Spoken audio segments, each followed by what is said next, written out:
गुणों का कार्य। यह दृश्य भूतेंद्रियात्मक है, अर्थात 10 भूत, 5 स्थूल भूत, पृथ्वी, जल आदि और 5 सूक्ष्म भूत गंध, रस, तन्मात्रा आदि और 13 इंद्रियां, 5 ज्ञानेंद्रियां, 5 कर्मेंद्रियां, 3 सूक्ष्म इंद्रियां, मन, अहंकार, बुद्धि, चित्त आदि सब ग्राह्य ग्रहण रूप से इन्हीं तीनों गुणों के कार्य हैं, अर्थात इन्हीं के विभिन्न रूप हैं। गुणों का प्रयोजन।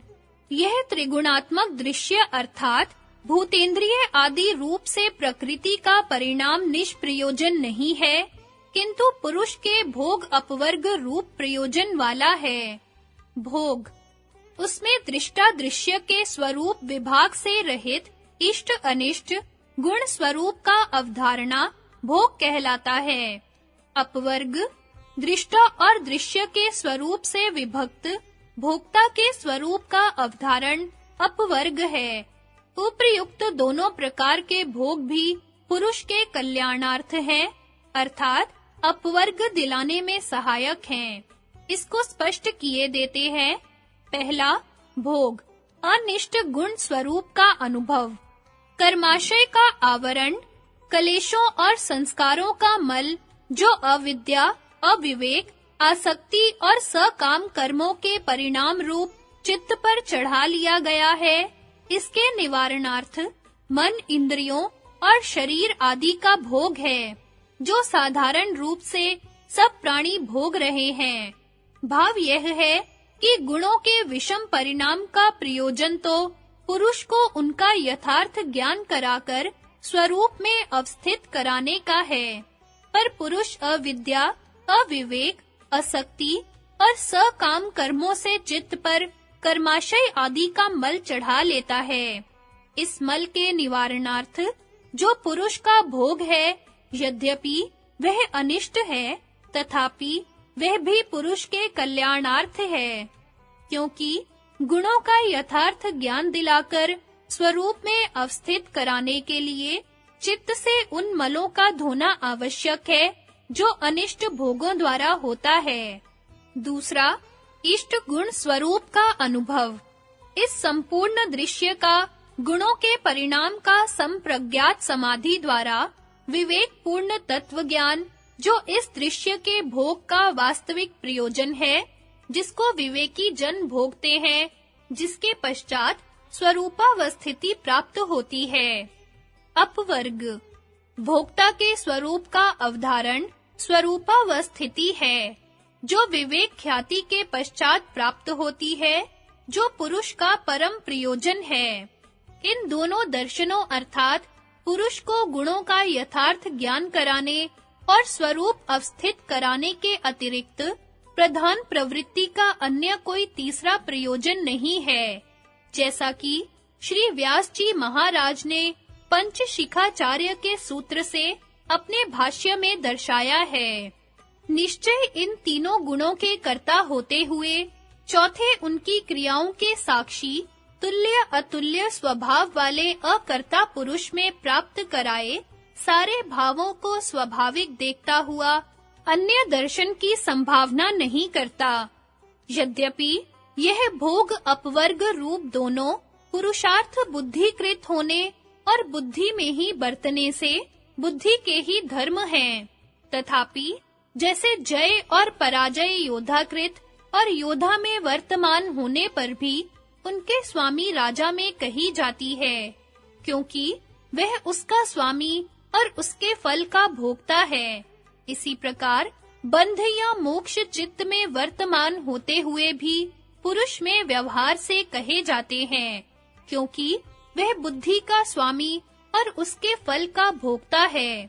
जिस प्रकार बंध मोक्ष रूप चित्त के धर्मों का पुरुष में आरोप किया जाता है, इसी प्रकार ग्रहण, धारण, ऊह, अपोह, तत्व ज्ञान, अभिनिवेश आदि धर्म भी चित्त में वर्तमान रहते हुए पुरुष में अविवेक से आरोप किए जाते हैं, क्योंकि वही उसका स्वामी और उसके फल का भोक्ता है।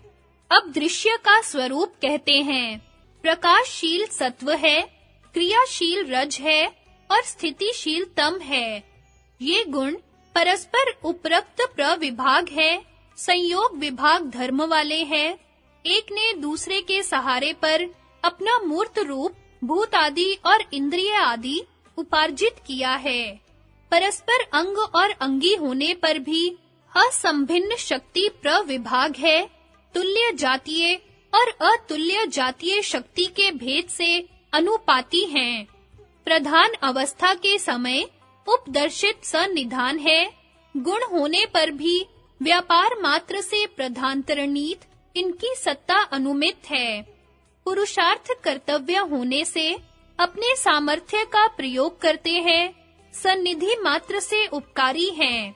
अयस्कांत मणि के समान प्रत्यय के बिना एक ही वृत्ति के अनुकूल बरतते हुए प्रधान शब्द के वाच्य होते हैं। यह दृश्य कहलाता है। यह दृश्य भूतेंद्रियात्मक है। भूत भाव से पृथ्वी आदि सूक्ष्म और स्थूल रूप से परिणत होता है तथा इंद्रिय भाव से श्रोत्र आदि सूक्ष्म और स्थूल भाव से परिणत होता है।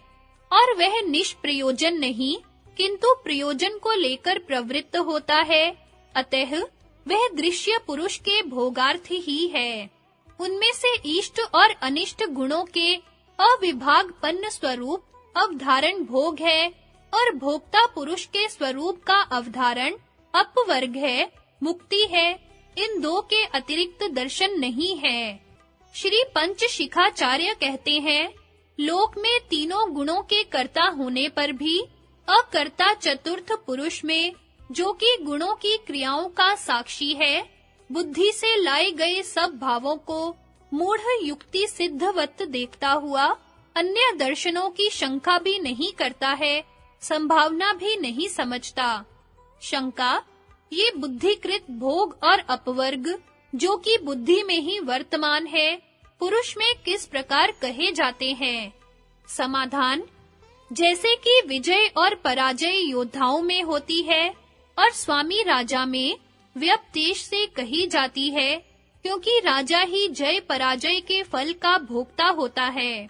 ऐसे ही बंध और मोक्ष भी बुद्धि में ही होते हैं और स्वामी पुरुष में व्यपदेश से कहे जाते हैं, क्योंकि वह पुरुष ही उन बंध और मोक्ष रूप फलों का भोक्ता है।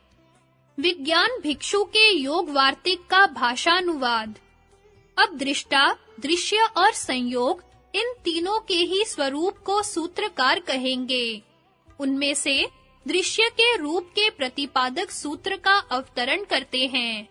दृश्य के स्वरूप को कहते हैं। यहाँ पाठक्रम के विपरीत आदि में दृश्य के कथन का कारण यह है कि दृश्य मात्र इस आगामी सूत्र में जो मात्र शब्द आया है, उससे अखिल दृश्य के भेद से दृष्टा का प्रतिपादन करना है। प्रलय काल में प्रकाश आदि कार्य का अभाव होता है, अतः यहाँ शील पद दिया है। प्रकाश बुद्धि आदि की वृत्ति रूप आलोक और भौतिक आलोक है। क्रिया, प्रयत्न या चलन को कहते हैं।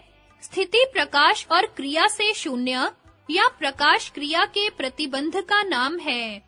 तत्शील गुणत्रय, यह विशेष्य पद यहाँ उत्तर सूत्र में गुण पर्वणि इस विभाग वचन से उपलब्ध होता है। अतएव भाष्यकार एते गुणाः ऐसी व्याख्या करेंगे। इस प्रकार गुणों के होने में प्रमाण कहते हैं। भूतेति भूतेंद्रियात्मक स्थूल और सूक्ष्म रूप भूतों और स्थूल तथा सूक्ष्म रूप इंद्रियों का कारण है। इससे महदादि अखिल कार्यों का कारणत्व ही लब्ध होता है और वह कारणत्व गुणों में है और उनके प्रकाश आदि रूपता में प्रमाण है। भोगापवर्गार्थम, भोग और अपवर्ग प्रयोजन वाला है, यह सूत्रार्थ है। शंका, तब तो तीन गुण ही दृश्य है, उनके विकार दृश्य नहीं हैं। समाधान, यह नहीं, क्योंकि गुण के पूर्व रूप से उत्तर सूत्र से उनके विकारों का भी संग्रह होता है, अतः वे भी दृश्य है। इस सूत्र की व्याख्या करते हैं। प्रकाशशील मिति, वह दृश्य प्रकाश क्रिया स्थितिशील है। शंका, सत्व आदि गुण ही यदि प्रकाश आदि शील दृश्य रूप से यहाँ कहे हैं और प्रकृति को कहा नहीं, तो सूत्रकार की न्यूनता है और सत्व आदि गुणों को ही भूतेंद्रियात्मक मानने से प्रकृति मानने के सिद्धांत की क्षति होगी, क्योंकि प्रकृति व्यर्थ होगी। समाधान, गुण ही प्रकृति शब्द के वाच्य है, उनसे अतिरिक्त प्रकृति नहीं है। यह निश्चय करते हैं, सत्व आदि ये गुण प्रकृति शब्द के वाच्य होते हैं। जिसमें कार्य समूह रहता है, इस व्युत्पत्ति से प्रधान और प्रकृति आदि शब्दों से गुण ही कहे जा सकते हैं।